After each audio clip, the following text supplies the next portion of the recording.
کیا سب سے پہلے حضور صلی اللہ علیہ وسلم کا نور بنایا گیا؟ کیا یہ بات درست ہے کہ اللہ تعالیٰ نے سب سے پہلے نبی صلی اللہ علیہ وسلم کے نور کو بنایا اور پھر اس نور سے قلم، لوح محفوظ اور تمام مخلوقات کو پیدا کیا؟ نعمان صاحب انڈیا سے۔ نہیں جی، ایسی کوئی مستند حدیث نہیں ہے، من گھڑت روایات ہیں اس بارے میں۔ اول ما خلق اللہ نوری، کہ سب سے پہلے اللہ نے میرے نور کو بنایا، ایسی کوئی یہ حدیث ہے، روایت ہے، لیکن صحیح حدیث نہیں ہے، بہت ہی من گھڑت روایت ہے، بہت شدید ضعف ہے اس روایت میں۔ تو ہمارا یہی عقیدہ ہے کہ اللہ تعالیٰ نے، حدیث میں آتا ہے سب سے پہلے قلم کو بنایا اور پھر اس کے کہا کہ لکھ، اس نے کہا کیا لکھوں؟ اللہ نے فرمایا لکھ سبقت رحمتی علی غضبی، میری رحمت میرے غصے پر غالب رہے گی۔ پھر لوح محفوظ کے اس قلم سے اللہ نے تقدیریں لکھی ہیں، تو یہ لوح محفوظ کو پہلے بنایا، اور نبی صلی اللہ علیہ وسلم کو آدم علیہ السلام، انسانوں میں سب سے پہلے آدم علیہ السلام کو بنایا مٹی سے، پھر ان کی اولادوں میں اللہ نے نبی صلی اللہ علیہ وسلم کو پیدا کیا۔ تو یہ ایک صاف ستھرا عقیدہ ہے اسلام کا، اور اس میں پیچیدگیاں نہ پیدا کی جائیں۔ وقت میں بے برکتی سے کیسے بچیں؟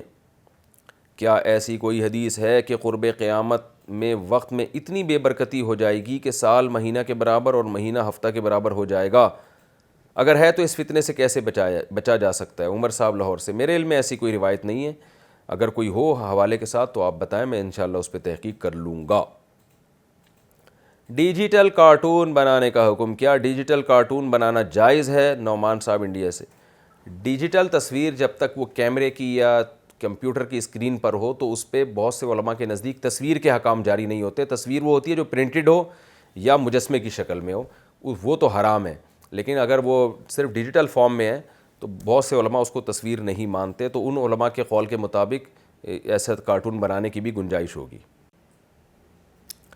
ڈرائنگ میں پرندے اور جانور بنانا، کوئی آدمی ڈرائنگ میں پرندوں یا جانوروں کی تصاویر بناتا ہے تو اس کا کیا حکم ہے؟ کامران صاحب دبئی سے۔ حرام ہے، ناجائز ہے، شرعی عذر کے بغیر ایسا کرنا، جانور کے چہرے کی تصویر ہاتھ سے بنانا، یہ بالکل حرام اور ناجائز ہے۔ نبی صلی اللہ علیہ وسلم نے فرمایا ان من اشد الناس عذابا یوم القیامۃ المصورون، سب سے سخت ترین عذاب ان لوگوں کو ہوگا جو تصویریں بنایا کرتے تھے۔ تو اس حدیث کا مصداق ہاتھ یا قلم سے تصویر بنانے والے سب سے پہلے ہیں، اور آپ نے یہ بھی فرمایا کہ اللہ ان سے کہے گا جب تم نے اللہ کی نقل اتاری ہے تو اب اس میں جان بھی ڈالو تم، کیونکہ اس کو مزاحات یضاہئون بہ خلق اللہ، فرمائی اللہ کی تخلیق کی مشابہت کرتے ہیں، تو یہ بہت شدید وعیدیں اس پر، یہ کام کبھی نہیں کرنا چاہیے۔ کیا کوا حلال ہے؟ میں نے ایک مفتی صاحب سے سنا ہے کہ اگر کوے کی کو 7 دن تک حلال اور پاکیزہ کھلائی جائے تو وہ حلال ہو جاتا ہے، کیا یہ بات صحیح ہے؟ جی صحیح ہے، اگر چند دنوں تک اس کو آپ نے پاکیزہ چیز کھلائی ہے تو کوا بھی پھر حلال جانور ہے۔ باقی یہ الگ بات ہے کہ ہر حلال جانور کھانے کا نہیں ہوتا، اگر کسی کو کراہت آ رہی ہے، جیسے طوطا بھی حلال ہے مگر کون کھاتا ہے، تو اور بہت سارے ایسے جانور ہیں جن کی طرف رغبت طبیعت مائل ہوتی ہے تو وہ کھا لینے چاہیے، تو کوا نہ کھائیں تو میرا خیال ہے زیادہ بہتر ہے۔ اور ویسے بھی کووں سے دشمنی بہت مہنگی پڑتی ہے، آپ ایک کوا پکڑ کے تو دیکھیں تو کوے جو آپ کو پکڑیں گے اور وہ پھر فتویٰ بھی نہیں لیں گے کہ یہ بندہ میرے لیے حلال ہے بھی یا نہیں ہے، آپ تو فتویٰ لے رہے ہیں۔ تو بہرحال جائز ہے اگر اس کو صاف غذا کھلائی جائے۔